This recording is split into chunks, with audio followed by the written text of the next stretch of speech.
Hey, can I ask you a question? Have you ever experienced a moment where one minute you feel fine and the next minute your brain is saying, hey, guess what? We have a problem. We have a big problem. And you're like, what? I have a big problem. What? And your brain is like, yes, there's a big problem and you need to panic. You need to panic right now. And you're like, I need to panic. Like, what am I going to panic about? What is there to panic about? And your brain's like, I don't know, but there is something you should be panicking about.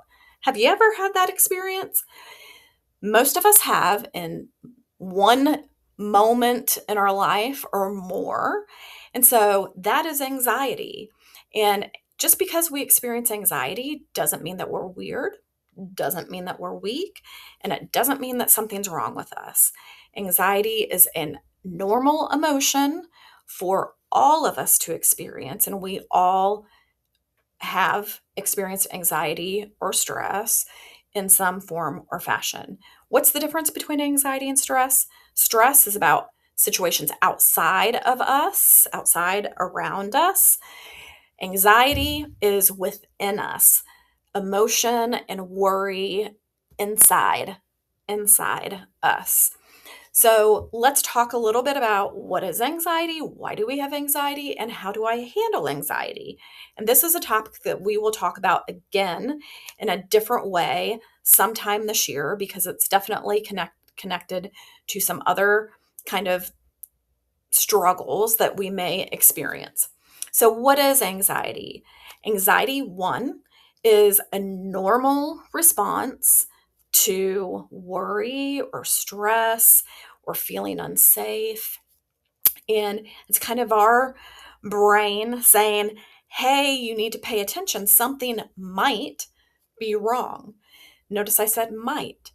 Sometimes we have emotions, and there is no situation that has happened or about to happen that's created that emotion for us. Sometimes we just have emotions just to have emotions.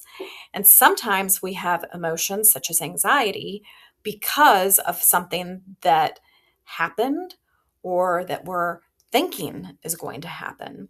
So let me give you some examples. Some normal things that people struggle with anxiety about is maybe taking a test or giving a presentation or something new that they're about to experience or meeting new people, being in a new social situation or a big game coming up. So, those are some normal examples. The problem that we need to pay attention to, like I said, anxiety is normal. So, there's no issue with that. It's okay to feel anxious and to experience anxiety. But we know anxiety is a problem when it's too loud, it happens on a regular basis, and it prevents us from living our life and doing the things that we want to do. That's when we might need to be a little concerned and kind of find some important ways of managing that anxiety. So, what does anxiety feel like? It can be different for everyone, but all our emotions, especially our really intense emotions, our physical body gives us warnings and alarm bells to let us know that that's what we're experiencing. So, what does that mean?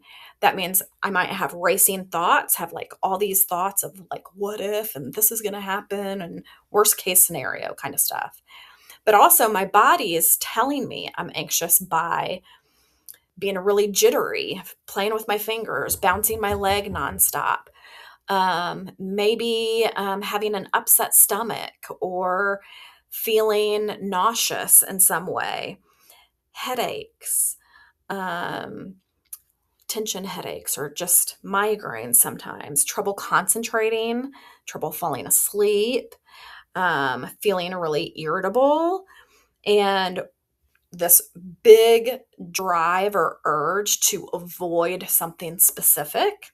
So, anxiety can look different for everyone, but someone might look completely calm on on the outside, but on the inside, they're shaking or they're so worried about something, but you may not notice that.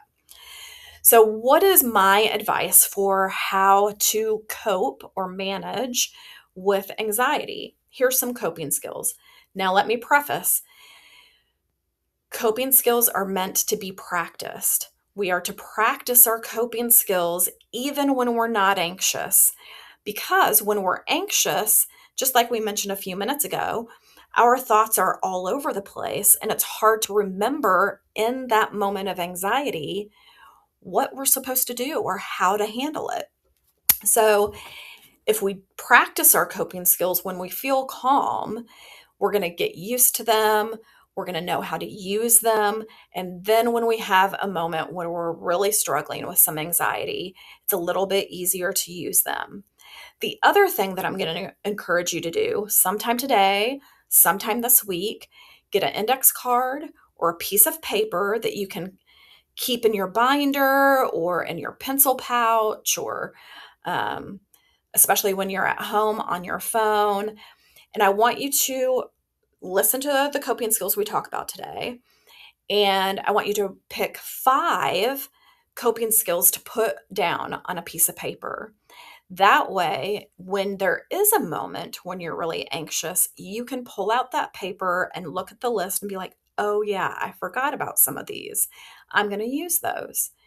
And we also have to remember, not all these coping skills are going to feel like that they work 100% of the time.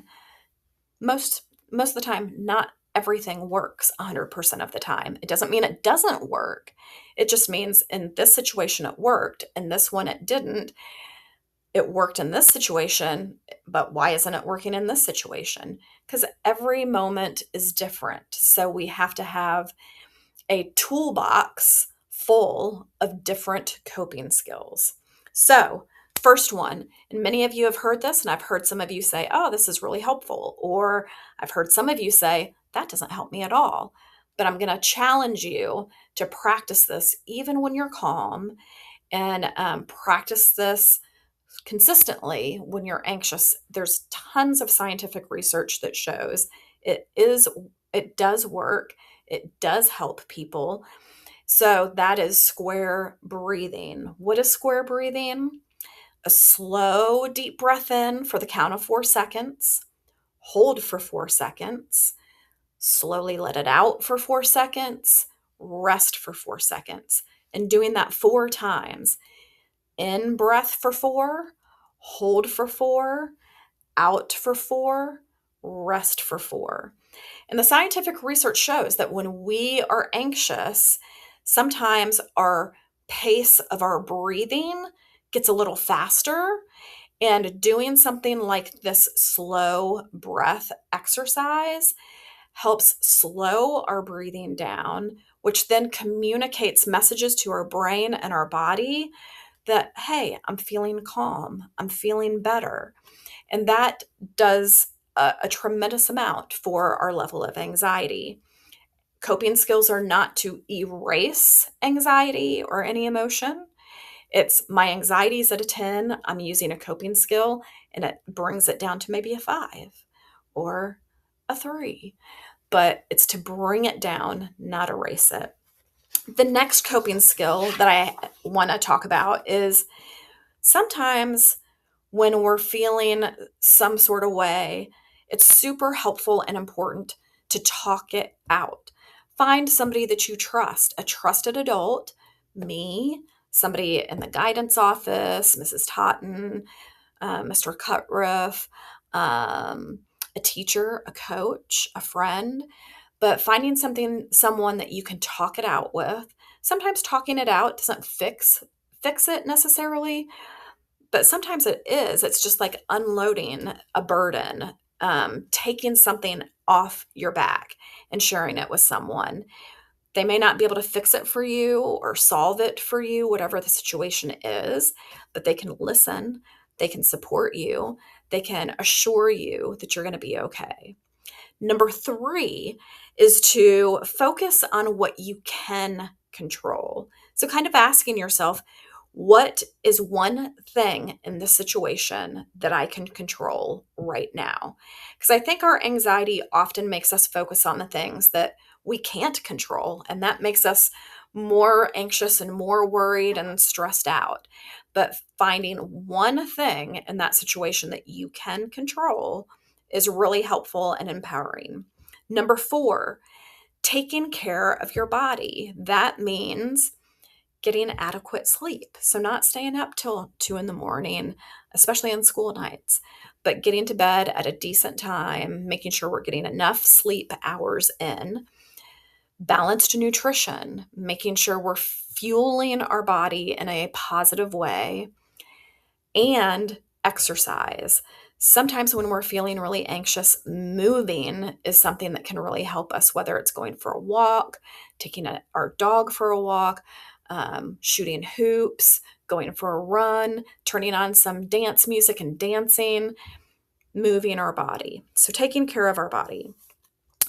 The next thing is to have a coping skills menu. Go to my Google Classroom and look at the lesson from Tuesday, which is about anxiety, and I discuss creating a coping skills menu. And so this goes along with that list of 5 things that I asked you to do, getting paper, index card, and writing down 5 coping skills that you're going to use. So, a coping skills menu might include listening to music, going for a walk, doing an art project, talking to a friend, painting my nails, taking a hot shower, um, cleaning or organizing my room. Could be a whole variety of things. So, creating a coping skills menu. And the last thing, coping skill, is question the worry, or I say check the facts. Our anxiety thinks of all the worst case scenarios, and it's important to give ourselves a moment to think of all the possibilities in a situation, not just the bad, but also the good.